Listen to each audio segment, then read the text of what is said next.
Всем привет, с вами Андрей. Мы продолжаем Патос, Медхакот, прохождение за рыцаря.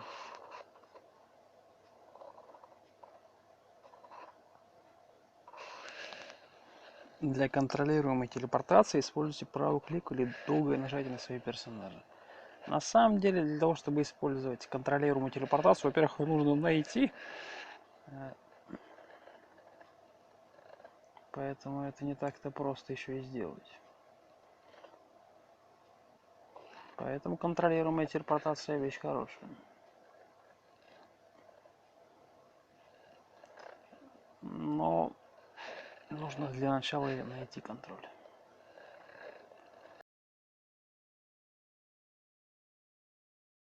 И ничего вам за это не было. Продолжаем движение. Так, мы в прошлой серии были в шахматном городе на первой локации. План на сегодня у нас получается в текущей ситуации 6 уровень мужчина, человек, рыцарь.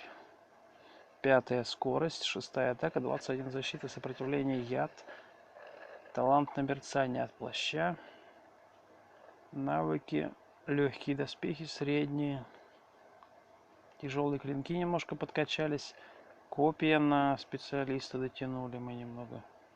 И все, в принципе. Из свитков у нас что? Смотрим инвентарь. У нас есть выцветшая книга, которую надо выложить.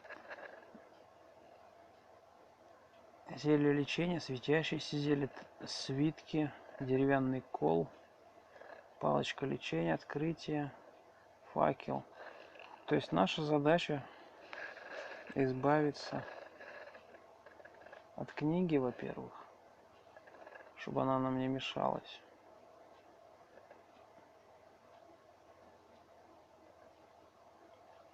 По идее, кола. Ну, в принципе, можно кол наставить. Факел нам не нужен. Что касаемо этого снаряжения, можно, в принципе, сходить и продать. Получается, бандану можно продать. Это средний доспех. У нас такая же бандана. Большой щит, это тяжелый доспех. В принципе, можно и оставить, конечно. Клепанный кожаный можно продать смело. Большой шлем тяжелый. Орчий шлем можно продать. Ламелларный доспех, в принципе, он проклятый, его стоит продать, чтобы он не отсвечивал. Древко с клинком и цеп. На нас кто-то напал, судя по всему. Да, мы нагружены, но на нас напал шакал. Опыт 1. Переходим в шахматный город. Модификатор ловкости прибавляется к вашей защите, когда у вас есть навык в каждом элементе доспехов. У нас есть навык в каждом элементе доспехов, но мы его очень долго качаем. Так, нам, получается, нужно к доспеху, то есть практически. И если есть у вас на локации возможность, лучше использовать таких ребят, как доспех и тому подобные ребята, чтобы каждому продавать свою. Потому что если закончатся у одного деньги, вы потом просто, не сможете ему больше ничего толкать. Поэтому лучше каждому свое продавать.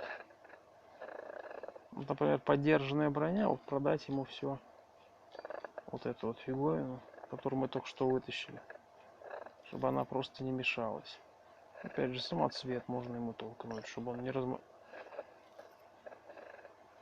По идее, можно у него ботфорты купить, но неизвестно, какой они проклятости, поэтому сомнительные ботфорты.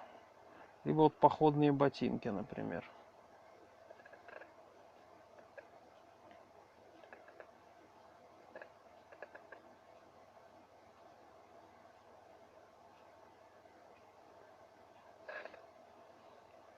Да, мы, наверное, их возьмем. Единственное, ботфорты меня смущают. Я думаю, они, скорее всего, проклятые. Но это... Сейчас мы прозвоним это место. Большая летучая мышь. Очень опасный соперник. Гигантский недопырин он называется. Есть ее нежелательно. Так, где у нас алтарь-то для прозвоночки? Алтарь в углу. Бежим к алтарю.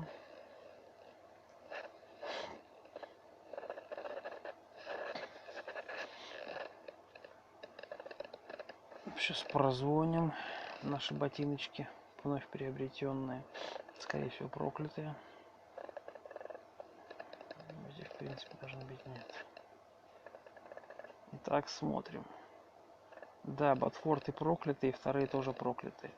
Они оба проклятые. Подли для нас бесполезные обе, значит. Значит, можно ему обратно толкнуть. Этому торговцу.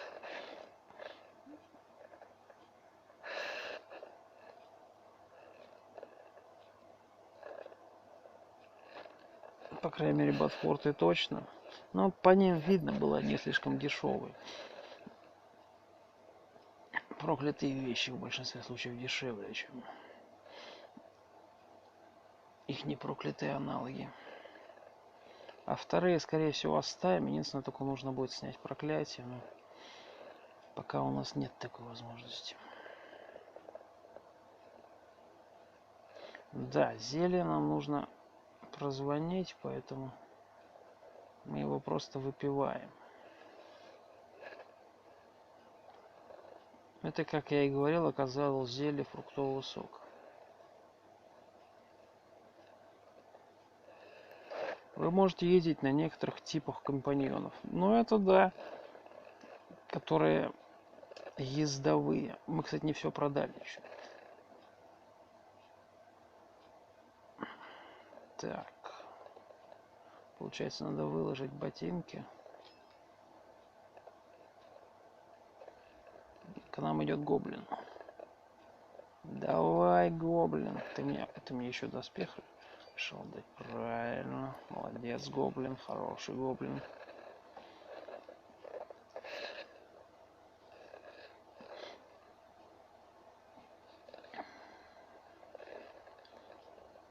Так, у нас есть оружие. Бежим до оружейника.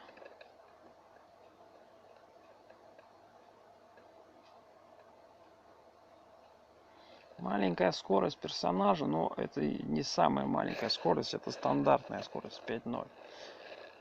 Маленькая скорость это меньше четверки даже. Вот это действительно маленькая скорость, он просто как черепаха будет ползать.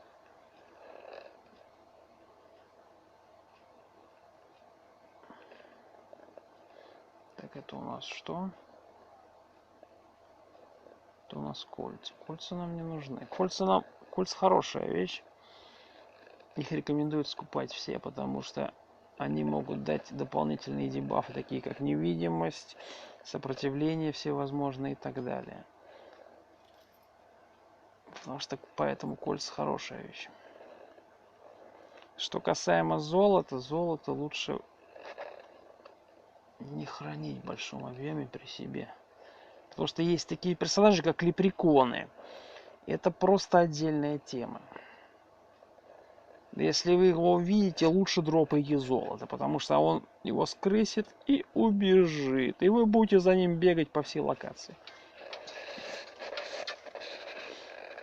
Когда вы погибаете, будучи превращенным, скорее всего, вы вернете свою изначальную форму. Там было написано. Поэтому, если у вас есть золото, лучше его потратить максимально. Либо, если вы не смогли его потратить,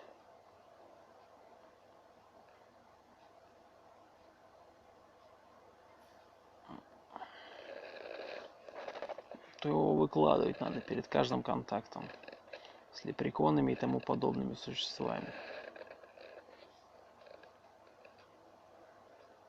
Благо у существ есть описание, то есть вы можете заранее узнать, что делает то или иное существо.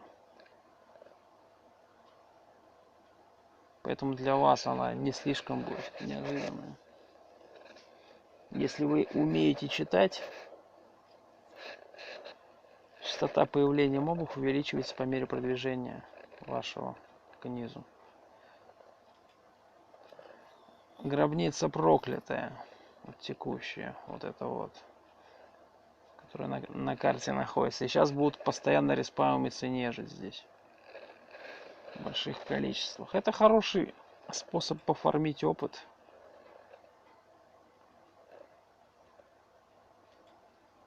Но мобов может быть очень много. И они на нас могут всякую хрень накидать.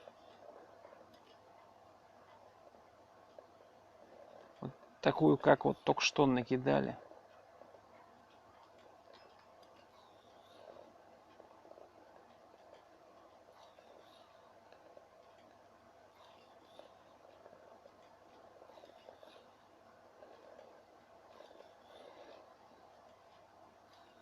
Вот эти трупы кобальтов, зомби-гномов, зомби-кобальтов, бинты мумий и так далее.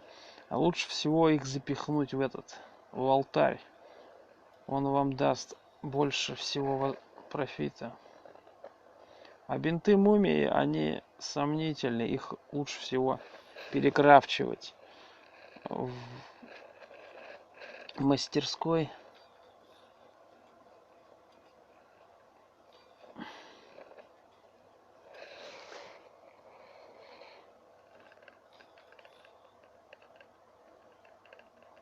Если вам нужны... Вот, бинты мумии — это ткань, маленькая ткань плащ. И при разделке ее вам дастся какой-то процент ткани. Все зависит от того, какой у вас уровень.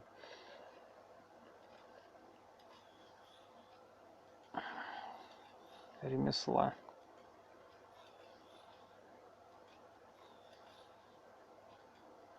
По сути, это самый быстрый способ нафармить опыт. Такие вот локации. Потому что у вас все, мобы закончились. Можно, в принципе, было попробовать забрать могилу, но нам она не актуальна. Мы забираем бинты, уходим. Закрытая дверь. У нас есть ключ. Вот о чем я говорил. Призрачный ключ дает фазирование. И благодаря фазированию ваше тело находится частично между планами, позволяя вам легко пройти через двери, валуны и камни. Соответственно, мы можем сквозь дверь пройти, но, опять же, учитывая то, что у нас нет полета, мы собираем все ловушки.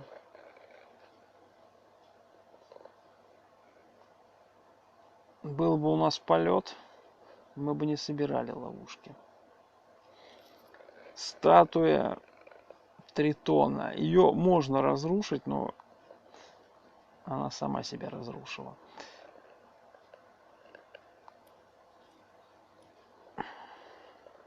В большинстве случаев статуи либо сами разрушаются, либо, если они не разрушаются, опять же, мы перегрузились. Латный доспех — хорошая тема, но он, опять же, его надо прозванивать, чтобы не случайно не одеть проклятый. Но опять же, он тяжелый. Тяжелый доспех вам снижает скорость движения. Он дает вам больше защиты, чем другие. Но снижает скорость движения. Тем самым, как говорится, вопрос спорный, чем рисковать. Либо, как говорится, тяжелым доспехом, и вы получите больше защиты.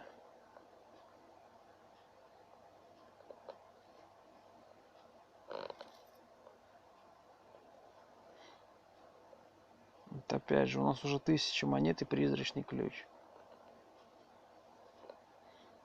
У нас еще пока живой.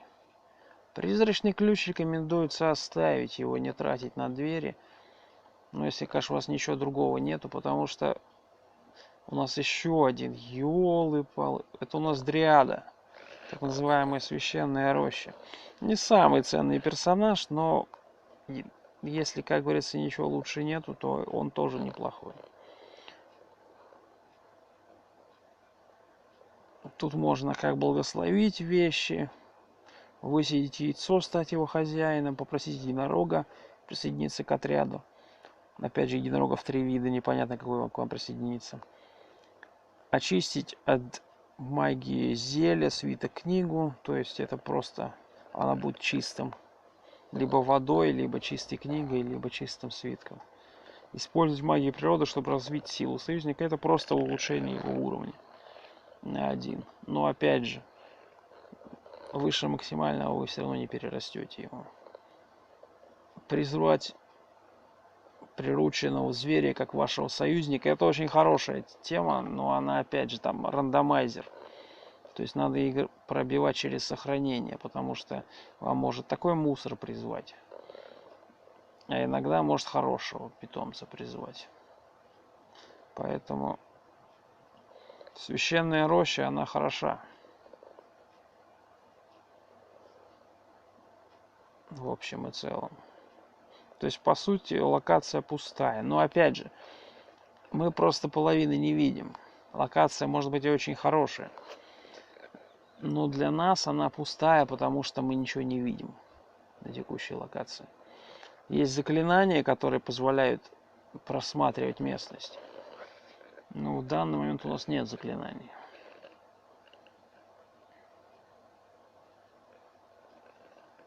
Вот самые опасные ребята.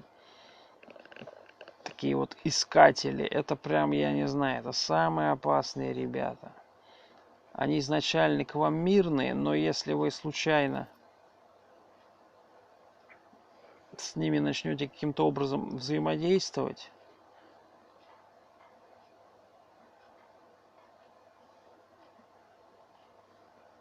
они на вас агрессию могут накинуть.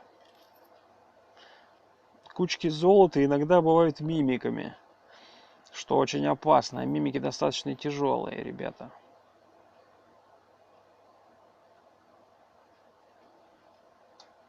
Поэтому в идеале проверять мимиков, кидая в них что-нибудь. Потому что если вы попадете на случайного мимика, мимик мало того, что вас прикует к месту, не даст вам никуда свалить.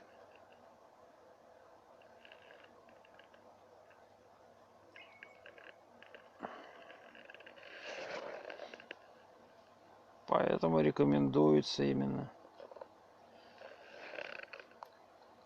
проверять. Узнать заранее не получится, потому что они слишком умные ребята.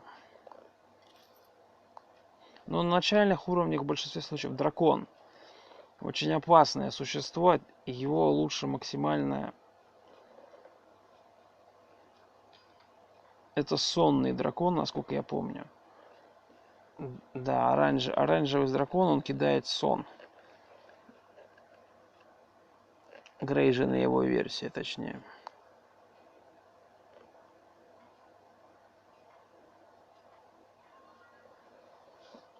Драконы очень опасные, ребята. Поэтому лучше восстанавливаться. И чем выше уровень, тем опаснее существа будут встречаться. Самое опасное это, по сути говоря, когда на вас какие-нибудь очень сильные существа прибегут с вами сражаться. А вы при этом ничего не сможете сделать. На драконах можно летать, их можно приручить, но опять же, для этого нужно, откровенно говоря, заморачиваться. Дракон дает сопротивление ко сну, оранжевый. Поэтому мы его едим, и у нас сопротивление ко сну. 15% от него пришло. То есть нас те же, например, гомункулы не смогут пробивать.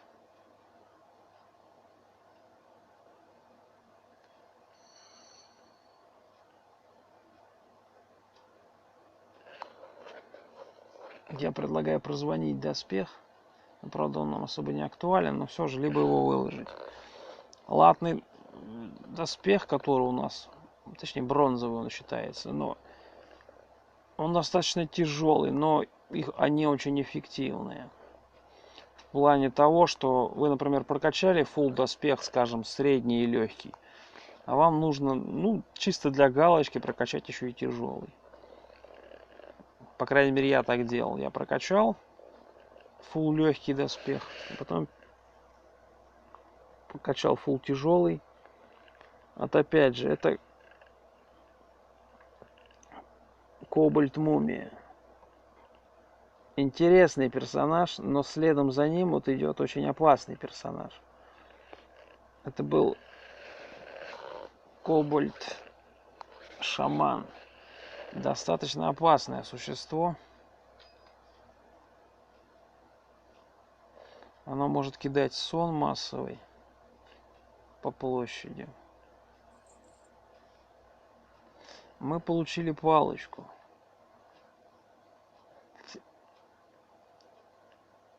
Алюминиевую. Это у нас палочка нанесения ударов. Хорошая палочка, это, по сути говоря, как силовой удар у мага.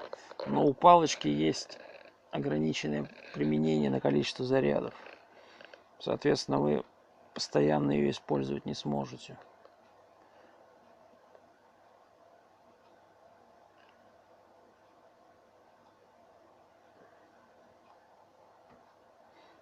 В идеале, если нам повезет, и мы приручим какую-нибудь лошадь или единорога. Опять же, при условии, если нам повезет.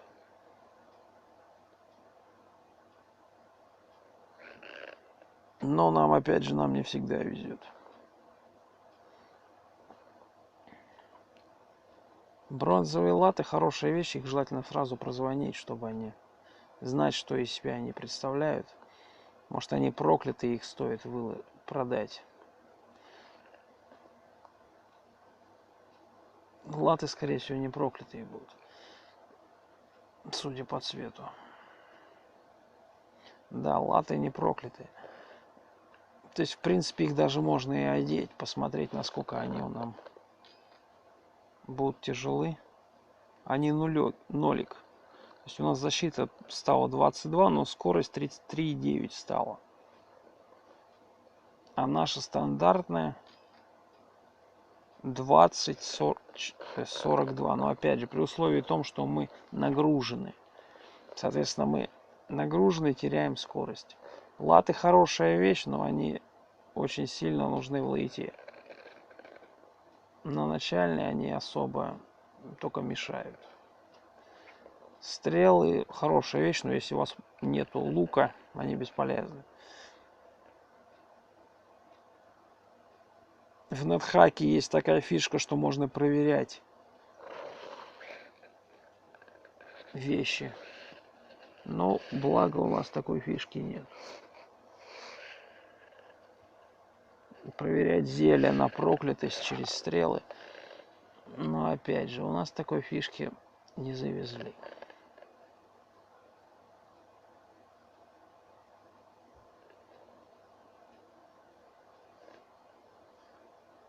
Берем сундук, чтобы в него можно было все складывать. Чтобы на крайний случай у нас был на верхнем уровне сундук. В идеале вообще с собой тот сундук унести.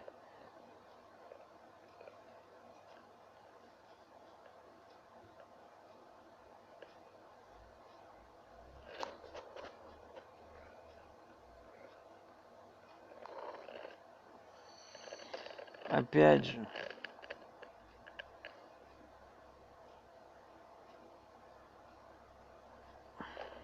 благодаря фазированию можно проходить сквозь двери, стены, сквозь, грубо говоря, даже сквозь текстуры. Но фазирование дает увеличение потребления еды. Соответственно, нам оно крайне невыгодно становится. И вот от этого человека лучше держаться подальше. Если есть возможность, его стоит закрывать. Потому что он крайне опасное существо. Тем более это земляной еще, то есть там это вообще, это полный трындец. Он призывает сферу, и эта сфера просто там такое грязь будет делать. Меня просто много раз вот эти вот искатели убивали. Поэтому не рекомендуется с ними враждовать. Вот опять же смотрим. Тут очень много мобов. И про кого я говорил. Вот он. Лепрекон, 5 уровень. То есть для того, чтобы от него избавиться, нам нужно будет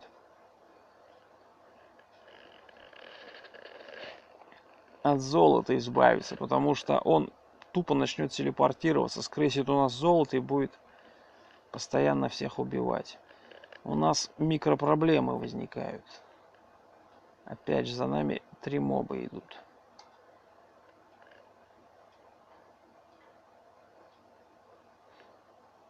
Это белый дракончик. Он дает сопротивление на холод.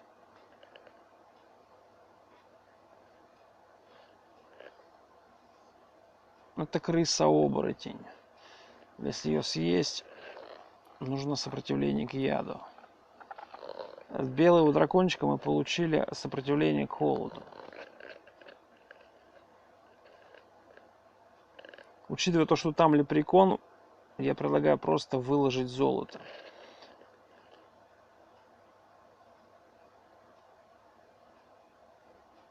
И учитывая то, что там очень много призывателей сфер, то, скорее всего, там без проблем можно выбить всех.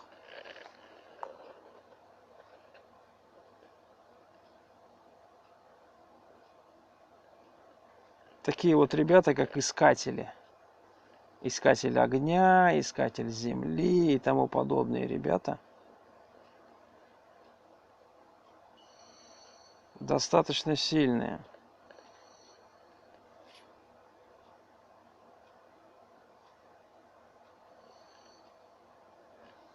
И если есть возможность, лучше сразу же забирать у них все, они заберут просто себе свитки, все зелья они себе заберут. Если есть возможность, забирайте их сразу себе.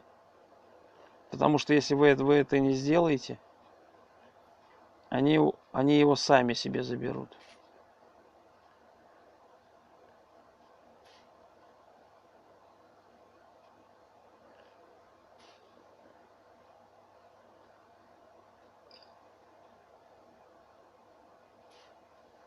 Что касаемо по трупам, у нас тут красный дракончик. Едим. Это кто? Это вода. Замечательно. Мартышка, фиг с ней. А это, скорее всего, этот. Желчный червь, да. Сомнительный. Очень много сытости дает, но не самый продуктивный. Заспаумилась пчела, но ее сейчас убьют, скорее всего. У нас еще мартышка здесь нарисовалась. От таких вот ребят держитесь подальше, потому что они начнут призывать свои сферы, а эти сферы в один момент просто начнут взрываться. И когда они взорвутся, вам будет крайне хреново. Причем они сферы не различают, где свои, где чужие, им все равно. У искателя, который там стоит, у него иммунитет на свою сферу, но не на остальные. Соответственно, их можно тупо перебить, используя сферу противоположного искателя. У нас, получается, есть свеча, свисток. Свисток стоит посвистеть. Это обычный оловянный, то есть его можно продать. А если его загрейдить, он будет магическим, очень полезная штука для питомца. Если вы играете вместе с питомцем. У нас есть Пикси. Это самое мерзопакостное существо. Оно очень быстрое, и его лучше убить на расстоянии. И чем дальше вы от него будете, чем лучше.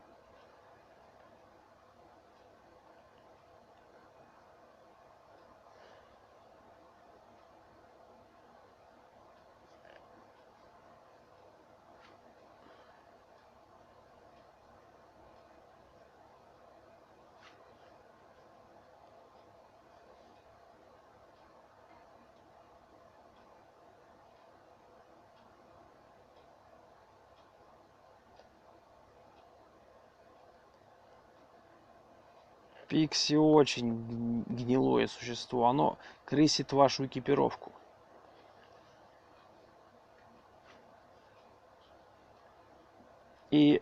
А потом, после того, как она ее скрысит, она телепортируется. Убить ее есть только на дистанции можно, потому что такие существа, как Пикси, очень наглые. И очень быстрые. Особенно игрейженные версии. Шустрики. С 10-й скоростью, а у нас у главного героя 15-я скорость. Точнее, 5-я скорость. Соответственно, а 10-я скорость это максимум, который я видел в игре.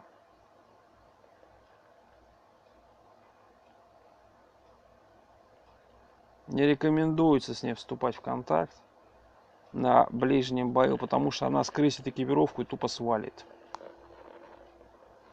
Мы получили уровень. У нас уже 7-й уровень.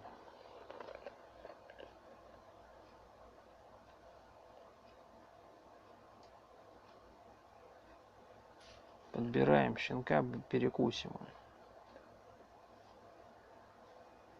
Главное, смотрите, чтобы вокруг вас щенков других не было. А то эти щенки, они скажут: ты с нашего собрата съел. Саркофаги. Саркофаги бывают проклятые.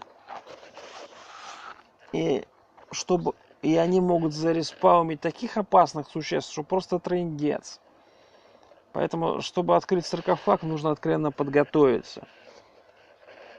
Узнать о проклятости саркофага заранее нельзя. Потому что он еще тут написано, собственно, что он может сделать. Он может просто создать пагубного голема. Это самое тяжелое для нас существо, по крайней мере, на начале. Это просто трындец.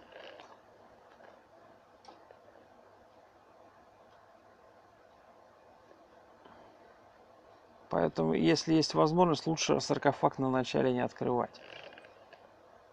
Лучше его постараться обойти, оббежать, не знаю. Он может быть очень полезный.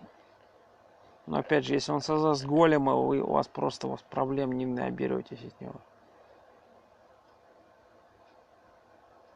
Ну, локация, грубо говоря, пустая. Можно идти дальше. Опять же ты фазирование использовал. Да что ты будешь делать, а? Не рекомендуется использовать это ключи.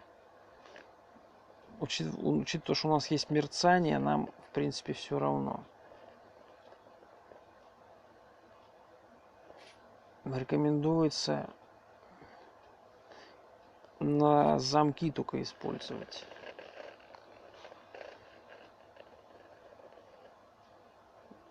Сундуки закрытые у нас есть, их лучше всего открывать через ключи, чтобы лут, например, те же банки, не банки, чтобы они не пропадали. Вот опять же, летит дракончик.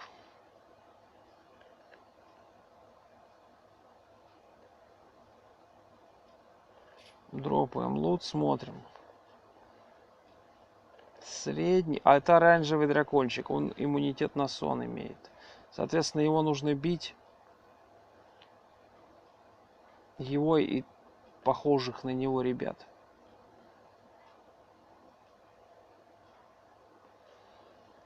Желательно бить на дистанции. Чтобы к вам они не подходили, потому что они милишные. По крайней мере, их начальные версии. Грейженные версии, они начинают по площади стрелять. Причем все зависит от цвета, чем они будут по вас стрелять. Мы получили сопротивление ко сну. 23% теперь у нас.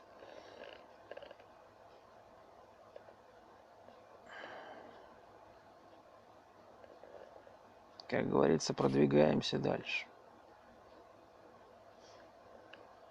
Переходы очень опасные, потому что нас могут подкарауливать на той стороне. Вы можете получать... Вот опять же, о чем я и говорил. Пауки не настолько тяжелые, но все же лучше максимально встать, чтобы нас бил только один паук.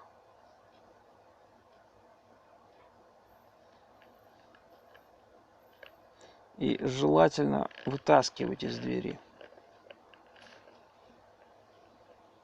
Если есть возможность, дверь желательно за собой закрывать.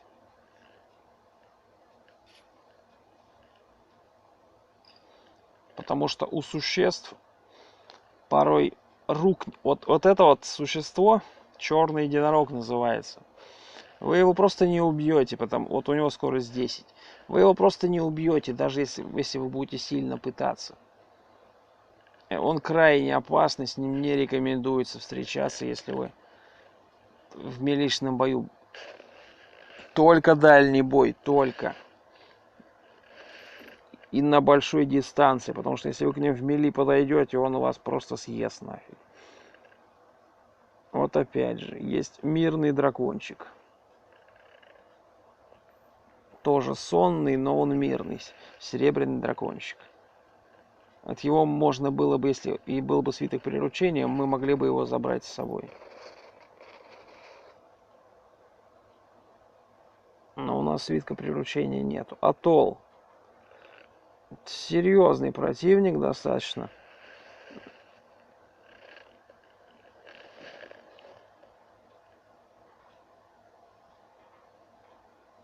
Но у нас экипировка лучше.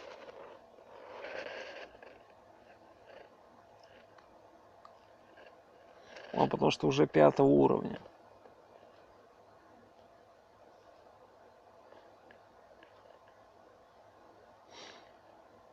Если я прав, судя по звуку,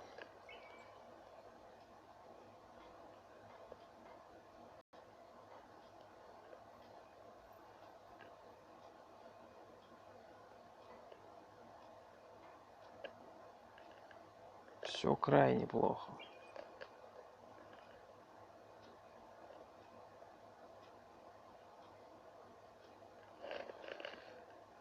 Это опять же нас только что зажал, грубо говоря, дракончик оранжевый. И тут нарисовалась Динго.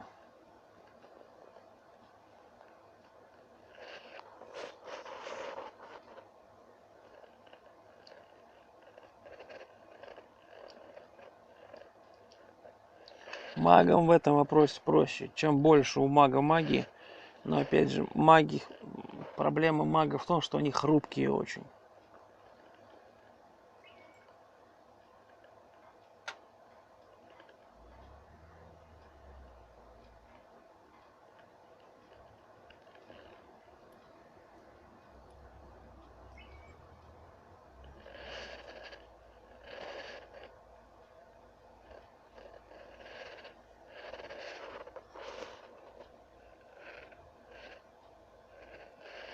Не стоит торопиться, лучше постоять, подумать. Не знаю, отложить решение, например, потому что если вы проиграете, вы можете элементарно потерять прогресс. Опять же, тут очень много ловушек может быть. Палочки — это всегда палочки. За исключением, если только вы под галлюцинациями ходите. То там палочки могут даже и не палочками оказаться. Закрытая дверь. В большинстве случаев закрытую дверь охраняют, но в нашем случае ее не охраняли. Нефритовая лестница приводит нас к Собакан. Это достаточно интересная локация, она локация головоломка, скажем так.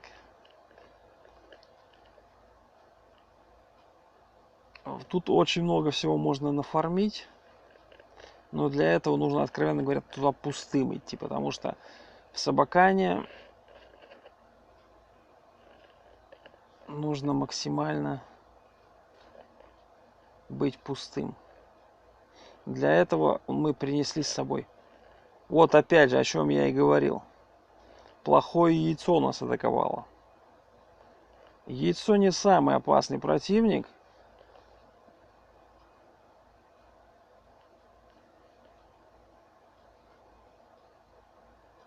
Мы сейчас, скорее всего, в Собакан пойдем. Стой! А, это дротик. Вот опять же, черный дракон даст нам сопротивление кислоте. Щенок Динго нам особо не интересен.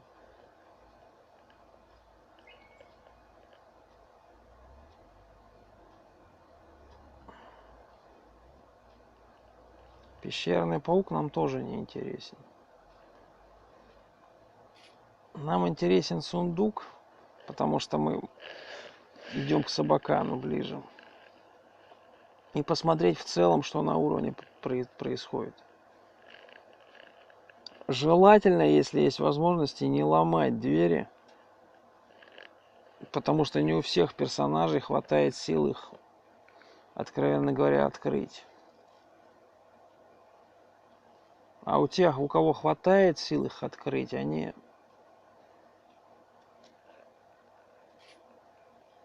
и без вас это сделают. Их выломают тоже, поэтому такое сомнительное решение.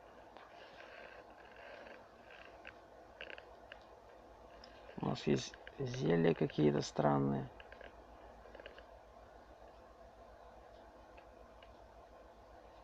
Очень много еды, прям я не знаю.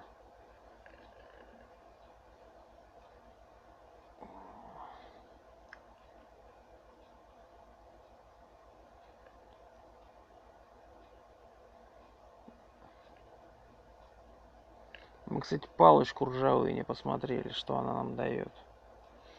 Сейчас смотрим ржавую палочку, что она нам дает.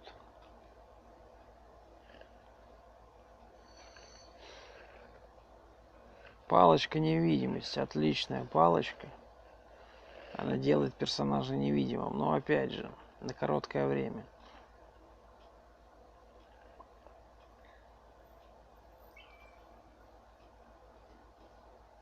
Если есть возможность, лучше закрывать за собой двери, потому что вас не смогут преследовать те существа, которые не умеют открывать двери.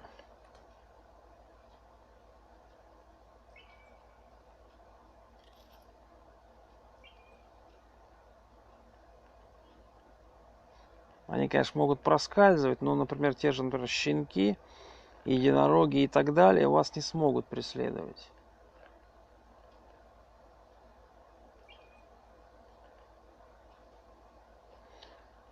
Это тень, насколько я помню. Да. То есть не самое сильное существо, но все же оно... У него, кстати, она бьет ядом. То есть если бы у нас не было бы сопротивления к яду, тень бы нас забила просто тупо. Имеет 18 здоровья. То есть не самое сильное существо на текущей локации.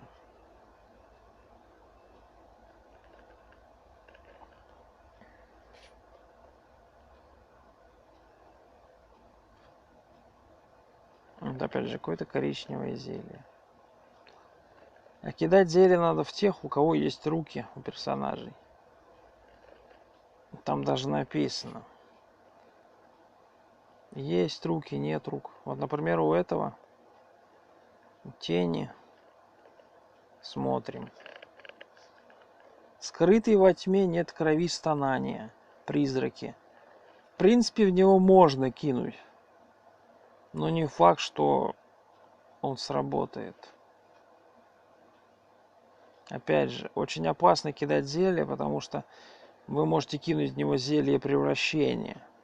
И тогда у вас вы просто проблем не оберетесь. Это было зелье ярости. Нам не актуально, пускай еще.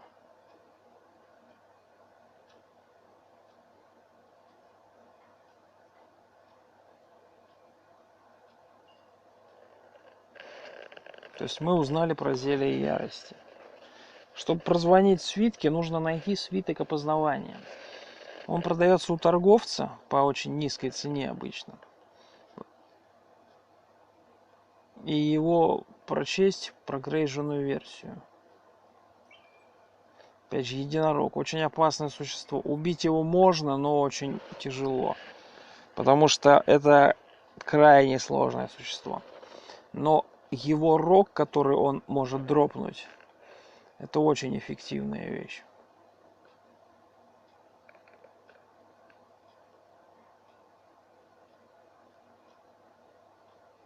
Лучше не рисковать, а свалить. Потому что единорог такое. Вот о чем я и говорил. Мы ничего ему не делали, он нам уже 2 удара сделал. Мы просто телепортировались. А так бы он нас преследовал бы.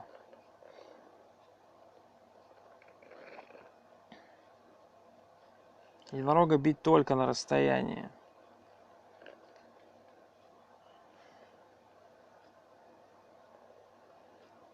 Единорог дает рог свой, который очень эффективное. Во-первых, его можно использовать как оружие. Во-вторых, это очень эффективное средство для снятия всякого мусора, на который на вас накидывают. Всякие вредные негативные дебафы.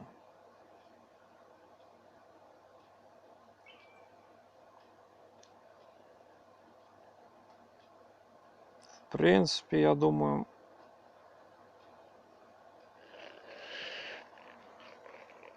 на сегодня, в принципе, можно закончить. Все, всем спасибо за просмотр, всем пока. С вами был Андрей.